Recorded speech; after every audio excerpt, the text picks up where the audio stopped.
Well, hello my friends, it's your old pal Jordan the Lion, coming to you live from the weird and wild world of Hollywood, California. I actually have to work something today.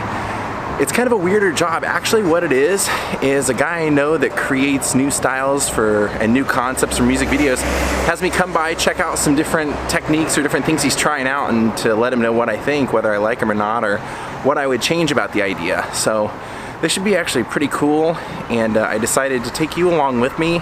We're gonna take the train and we're gonna vlog along the way. This will also give me an opportunity to show you what I'm vlogging during the daylight as well as in the evening. Daze with Jordan the Lion begins now.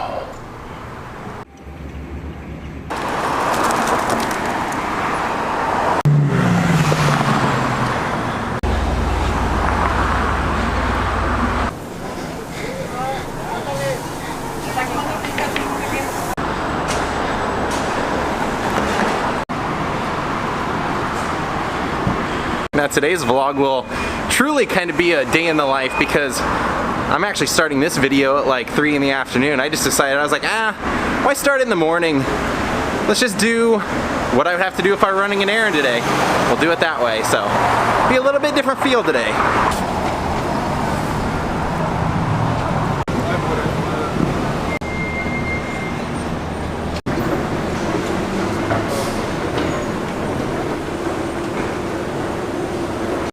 Now I actually don't mind taking the trains at all, especially because we're going to be hitting one of my favorite stops, the one with all the dedications to nudie. And I always find it proper to, anytime I can tell you a little bit more about nudie to get you more into nudie, I will. So I have a little tidbit for today when we get there.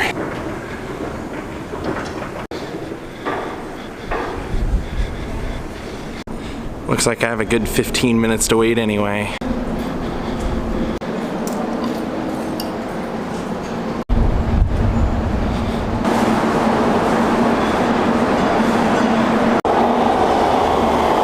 Go. Guess it wasn't 15 minutes after all.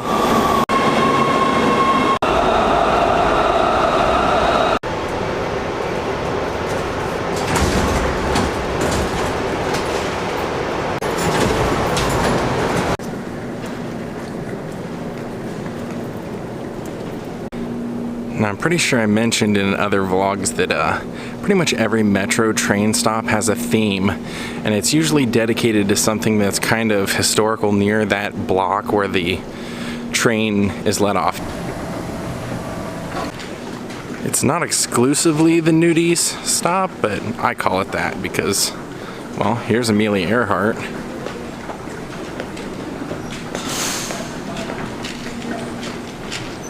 And then here's the Nudie Cohen stop.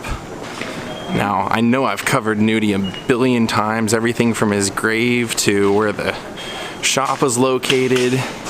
And then even recently when we did the 400th vlog, that one was Buck Owens had a lot of nudie suits.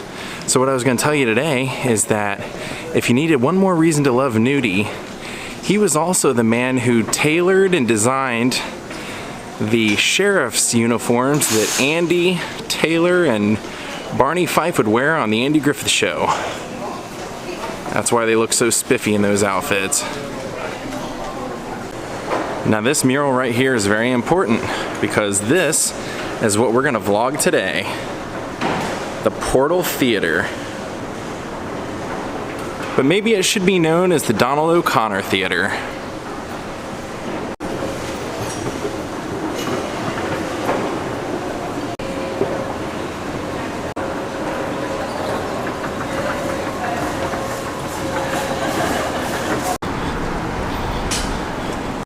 Well, there it is. Let's go take a closer look and I'll tell you what I mean. Well, here's the El Portal Theater.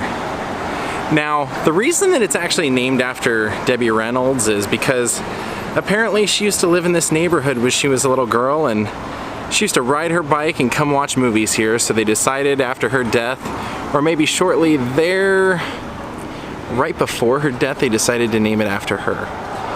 But the reason that I said this probably should have been named after Donald O'Connor, if you don't know who Donald O'Connor is, think of Singing in the Rain and the song and the scene Make 'Em Laugh. Make 'em laugh, make 'em laugh, make 'em laugh. I was sitting sticking like a good dog, drinking in the lap of my farmer after all day working. Sedated, I work all day today. That's Donald O'Connor. You might also remember him from There's No Business Like Show Business, which is where I first remember seeing him. But the reason I say that he should probably have this theater named after him is because when he was a young boy, his entire life literally was show business. He was actually born into a showbiz family, and at a very young age, he and his sister were outside of a theater where their parents were performing in a vaudeville act, and they were hit inside of a car, and Donald survived, but his sister did not. And then a few weeks later, his father died of a heart attack on stage. Donald eventually came out here and would perform at this theater in vaudeville. So that's why I say maybe this should have been known as the Donald O'Connor Theater. And Donald O'Connor had a great history here in Hollywood. I mean, at the age of 11, he signed his first contract with Paramount. He was a child star.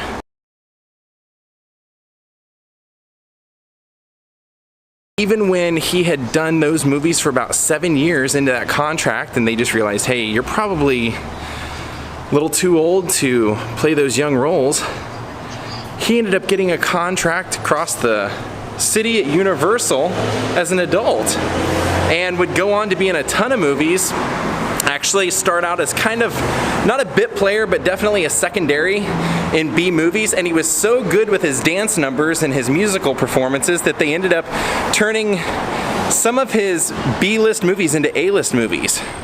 And Donald was really amazing because he was in these series of movies called Francis, where he has like a talking mule, and that was kind of what he's always possibly been known for, because he did so many of those movies even when he didn't want to do them.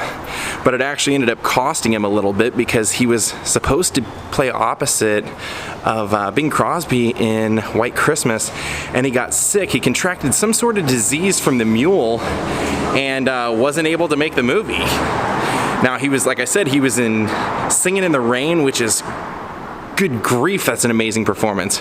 In fact, in some ways, I feel like he almost steals the movie. He's so good, he's so charming, and he's just flat out a great actor. That explains why the guy acted literally until he was 60 years old. Well, I mean, for 60 years. He was acting all the way up until, if you're my age, things that you might remember him in is the Jack Lemmon, Walter Matthau movie Out to Sea. He was in, he was on one of the boat passengers on there that is kind of a swindler. And then you might remember him, he was the president of the toy company in Robin Williams Toys. He eventually ended up passing away at the Film and Television Actors Retirement Home in Woodland Hills, and his ashes were cremated and buried. But one of the things that I thought that was really fascinating about Donald O'Connor was that when he was drafted for the war in World War II, they had actually already finished, like, he was so popular with the studio that they had already finished 4 complete movies and had him in the can ready to be released when he was drafted. And then when they realized, oh, he's going to be gone and he's going to be at war for 2 years, they ended up making another 4 very quickly. And then for the entire 2 years that he was at war fighting for the country, he actually had movies coming out and nobody missed a step. They didn't, I mean, they probably knew that he was at war, it was probably publicized, but nobody missed him at the box office. They were smart enough to do that. So I thought that was such a great story, and for a guy who got his start here, one of his starts at this theater, and then we become a household name throughout his entire career. I mean, it's just phenomenal. Go back and watch some of his work. If you haven't seen, or you don't know the Make 'em Laugh scene, it's a classic. That right there is it's just acting 101, and he was so good that he was actually the actor that they picked when they made the biopic of Buster Keaton. Donald O'Connor was the man who portrayed Buster Keaton in that movie. And here they have a slight little mention of what I was telling you. This is actually how I kind of learned about this. Was walking by here and they kind of mentioned just a brief history, and then I started looking into more and I was kind of flabbergasted, but that's the great Donald O'Connor. He even had his own television shows. One of the other great little tidbits about the El Portal Theater was that when they showed A Hard Day's Night here with the Beatles, they actually had thousands of teenagers lined up to see the movie here. And a few blocks away they said they would have teenagers picketing all around holding signs asking everyone to be quiet, and so that everybody could get in the theater and actually could hear the movie inside the theater, because people were so known for screaming at the sight of the Beatles. And they actually have a little mention, a little plaque there to that as well. So if you didn't know, now you know. What are these doohickeys? They're right outside the Art Institute of California. Pretty cool. Let's go inside and see what they look like. Gotta love that wide angle lens.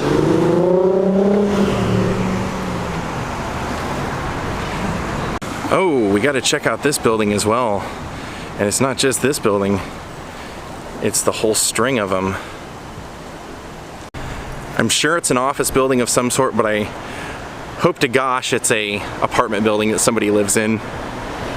All right, let's go hop on the train. I gotta get to my next stop so I can meet up with the dude, check out the video, and probably be out of here in a half hour, an hour or so. And hopefully, sun's starting to go down a little bit now. Hopefully within that time, sun will be down, we can come by and take a look at the portal with the lights all lit up.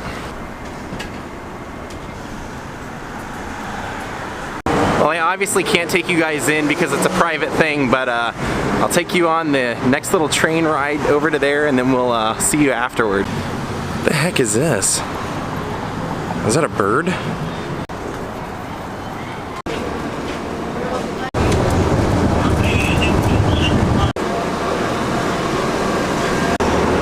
Check out this little bit of art.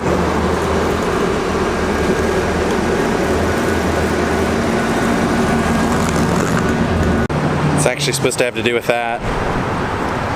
All right, we'll see you in a few, guys. Well, we're done. Now we're gonna wait for our ride and go see what the El Portal Theater looks like at night.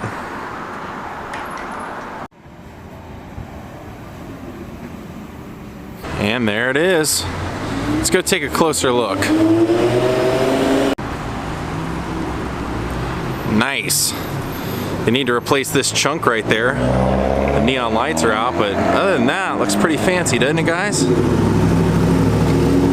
Just to think, Donald O'Connor and Debbie Reynolds would hang out here. But alas, they're not open tonight.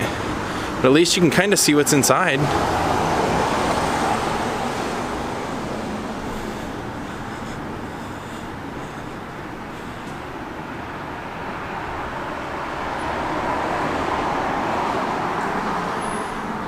Great artwork, look at that.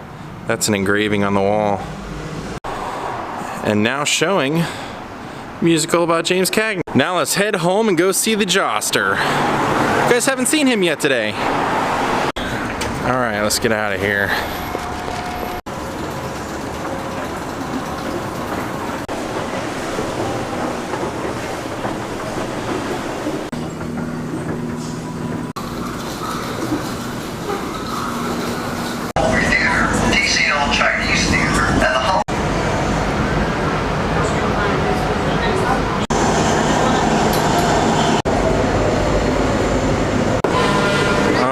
Here, Hollywood and Vine.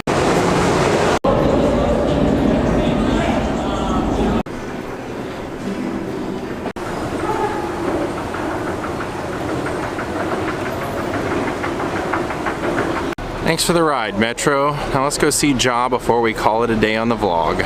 Boxing.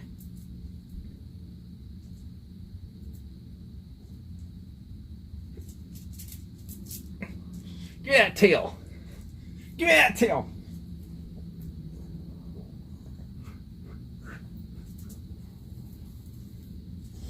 Let me rub that belly. Let me rub the belly. Let me rub the belly.